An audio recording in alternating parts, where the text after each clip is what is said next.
انسان خود اپنی حرکتوں کی وجہ سے، اپنی کرتوتوں کی وجہ سے پریشان ہو جاتا ہے، کہتا ہے کہ فلاں کی دوستی کی وجہ سے میرے ساتھ ایسے حالات آئے ہیں، فلاں کے اس طرح کرنے کی وجہ سے میں پریشان ہو گیا ہوں، اور فلاں اگر یہ نہ کرتا تو ایسا نہ ہوتا۔ یہ سب جو ہے اپنی کمزوریوں کو دوسروں کے کندھوں پر ڈالنے والی باتیں ہیں۔ آپ کو اللہ نے عقل دی ہے، سلیم دی ہے، تو آپ نے دوستی کیوں کی؟ آپ نے جو ہے کسی پر بھروسہ کیوں کیا ہے؟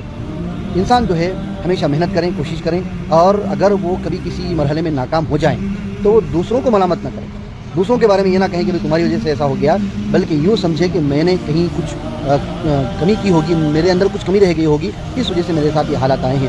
اگر ہم اپنی کمزوریوں کا ذمہ دار خود کو سمجھیں گے تو انشاءاللہ اللہ تبارک و تعالی ہمارے زندگی کے اندر بہترین تبدیلیوں کو لائے گا، اور ہم جو ہے بہت زیادہ ترقی کر سکیں گے۔